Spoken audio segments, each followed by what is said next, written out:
Hi అండి, welcome to Chinnu పండు channel అండి. ఈరోజు వీడియో ఎయిర్ ఫ్రైయర్ సిరీస్లో ఎపిసోడ్ 3 అండి. ఎపిసోడ్ 1, 2 ఆల్రెడీ మన ఛానల్లో ఉంది, ఒకసారి వెళ్ళి చెక్ చేయండి. లెస్ ఆయిల్ మోర్ టేస్టీ అనడానికి బెస్ట్ ఎగ్జాంపుల్ అండి ఎయిర్ ఫ్రైయర్. నేను ఎయిర్ ఫ్రైయర్ డైలీ యూస్ చేస్తున్నానండి. ఈవెన్ ఫ్రైస్కి చాలా వాటికి యూస్ చేస్తున్నానండి. ఆల్రెడీ మన ఛానల్లో వీడియోస్ అప్లోడ్ చేశాను. జనరల్గా నేను ఎయిర్ ఫ్రైయర్ కొన్నప్పుడు ఎలా యూస్ చేయాలి అనేది యూట్యూబ్లో అక్కడ ఇక్కడ తెలుసుకున్నాను. కానీ ఎవరు క్లారిటీగా ఏ రెసిపీకి ఎంత టెంపరేచర్ పెట్టాలి, ఎంత టైమింగ్ పెట్టాలి అనేది నాకు క్లియర్గా ఎవరు చెప్పలేదండి. సో అది నేను క్లియర్గా తెలుసుకోవడానికి నాకు ఇన్ని డేస్ పట్టింది. సో అందుకే ఇప్పుడు వీడియోస్ పోస్ట్ చేస్తున్నాను. నాలాగా ఎవరికైనా ఎంత టెంపరేచర్ పెట్టాలి, ఎన్ని మినిట్స్ పెట్టాలి, టైమింగ్, టెంపరేచర్ అంతా కావాలి అనుకుంటే నేను క్లియర్గా నా వీడియోలో ఎక్స్ప్లెయిన్ చేస్తున్నానండి. ఇది పొటాటో ఫ్రై అండి. నేను మరీ క్రిస్పీగా చేయలేదండి, ఎందుకంటే రైస్లో కలుపుకోవడానికి కాబట్టి. కొంచెం టెక్స్చర్ కొంచెం మెత్తగా ఉండాలి కానీ ఫ్రై అవ్వాలి అన్నట్టు చేశానండి. సో అలాగని నేను 180 డిగ్రీస్లో 10 మినిట్సే పెట్టానండి పొటాటోకి. 180 డిగ్రీస్ టెంపరేచర్ పెట్టాను, 10 మినిట్స్ పెట్టాను. సో మధ్యలో ఒకసారి తీసుకొని షేక్ చేసుకుంటే చాలండి. సో ఈ ప్రాసెస్ ఎలా చేశాను అంటే, సో చూస్తున్నారు కదా, ఇక్కడ 10 మినిట్స్ పెట్టానండి.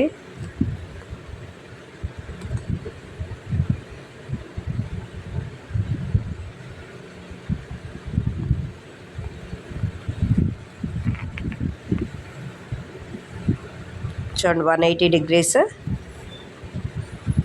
Degrees temperature and 10 minutes timer. ఇప్పుడు స్టార్ట్ చేశానండి. నేను ఇది ఎలా చేస్తున్నా అంటే, ఏమన్నా కర్రీస్ కూడా ఫస్ట్ కొంచెం ఆయిల్ వేసి, ఆనియన్స్ ఇంకేం వేసుకుంటారో అవి వేసి, ఈ పొటాటోస్ కూడా వేసి, కొంచెం ఉప్పు పసుపు వేసి మగ్గిస్తున్నానండి ఒక 5 మినిట్స్. జస్ట్ స్టీమ్ చేసాక నేను డైరెక్ట్ ఇందులో పెట్టేస్తున్నాను, ఫ్రై అయిపోతుంది. సో నాకు ఈజీ అనిపిస్తుందండి. మార్నింగ్ క్యారేజెస్ టైంలో చాలా ఈజీ అనిపిస్తుంది నాకు ఈ ప్రాసెస్ అయితే. దీని కాస్ట్ కూడా, నేను వాడుతుంది అయితే ఫిలిప్స్ కంపెనీ అండి. ఒక్కొక్క కంపెనీ ఒక్కొక్క కాస్ట్ ఉంది. నేను వాడుతుంది ఎలా వర్క్ అవుతుంది ఏంటి, ఫుల్ రివ్యూ కావాలంటే కనుక కామెంట్ సెక్షన్లో చెప్పండి. నేను ఖచ్చితంగా ఫుల్ రివ్యూ చేస్తాను. నేను ఎంత కాస్ట్ పెట్టి తీసుకున్నాను, ఎప్పుడు అన్నీ క్లియర్గా చెప్తానండి. అండ్ నేను దాని లోపల, ఎయిర్ ఫ్రైయర్ లోపల ఏమైనా ఫ్రైస్ చేయడానికి ఒక పేపర్ వాడుతున్నానండి. ఆ పేపర్ కూడా ఎక్కడ తీసుకున్నాను అది కూడా కావాలంటే కనుక కామెంట్ సెక్షన్లో చెప్పండి, మొత్తం క్లియర్గా చెప్తానండి నేను. సో పొటాటో ఫ్రైకి అయితే మాత్రం నేను 180 డిగ్రీస్ 10 మినిట్స్లో పెట్టానండి. ఇది గుర్తుపెట్టుకోండి. మెయిన్ ఇవే నాకు స్టార్టింగ్లో తెలియలేదండి. సో ఫస్ట్ కొంచెం స్టీమ్ చేసి ఇందులో పెట్టేస్తున్నాను. నా క్యారేజ్ చాలా హ్యాపీగా, చాలా ఫాస్ట్గా అయిపోతుంది మార్నింగ్ వర్క్ అయితే. నేను నా మార్నింగ్ రొటీన్ కావాలి అంటే కనుక చెప్పండి. నేనైతే హార్డ్ వర్క్ చేయలేనండి, స్మార్ట్ వర్కే నేను మ్యాక్సిమం ప్రిఫర్ చేస్తాను. ఏది స్మార్ట్గా అయిపోద్ది, స్మార్ట్గా ఆలోచిస్తే స్మార్ట్గా చేసేస్తా అండి. ఎక్కువసేపు దానికోసం మన కిచెన్లో టైం ఇన్వెస్ట్ చేయలేనండి. చాలామంది కిచెన్లో ఉండడం ఇష్టం. సో పర్సనల్గా నాకైతే మాత్రం ఎక్కువసేపు నేను కిచెన్లో ఉండలేను. అది పెట్టేయాలి, ఫాస్ట్గా అయిపోవాలి. ఇలా ట్రై చేయండి ఒకసారి, చాలా టేస్టీగా వచ్చిందండి. మా అమ్మాయి జనరల్గా ఎప్పుడు నాకు కాంప్లిమెంట్స్ ఇవ్వదు. క్యారేజ్ తీసుకెళ్ళి డైలీ వచ్చి, మమ్మీ చాలా బాగుంది మమ్మీ ఈరోజు కర్రీ అని చెప్తుంది. చాలా టేస్టీగా వస్తుందండి. ఎయిర్ ఫ్రైయర్లో ఏం చేసినా టేస్టీగానే వస్తుంది. సో ఎవరైనా ఎయిర్ ఫ్రైయర్ తీసుకోవాలి అంటే కనుక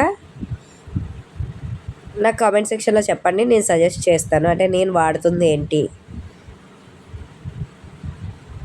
ఇంకా మా కో సిస్టర్ వాళ్ళు వేరే కంపెనీ వాడుతున్నారండి. సో రెండిట్లో ఏది బాగుంది, ఏది బెస్ట్ అనేది కూడా నేను చెప్తానండి. సో మీకు వీడియోస్ యూజ్ అవుతున్నాయి అని మన ఛానల్లో అనిపిస్తే కనుక వీడియోస్ లైక్ చేయండి, మీ ఫ్రెండ్స్ అండ్ ఫ్యామిలీకి షేర్ చేయండి. అలాగే మన ఛానల్ని సబ్స్క్రైబ్ చేసుకోండి ప్లీజ్ అండి. ఇంకా ఛానల్ మానిటైజేషన్ అవ్వలేదు. సో మీరు చూసి వీడియోస్ నచ్చితే కనుక లైక్ చేసి, మీ ఫ్రెండ్స్ అండ్ ఫ్యామిలీకి కూడా షేర్ చేసి సబ్స్క్రైబ్ చేసుకోవడం అని చెప్పండి. కామెంట్ చేయండి, మీకు ఏ వీడియోస్ కావాలన్నా, ఏ డౌట్స్ ఉన్నా ఖచ్చితంగా కామెంట్ చేయండి. Thank you.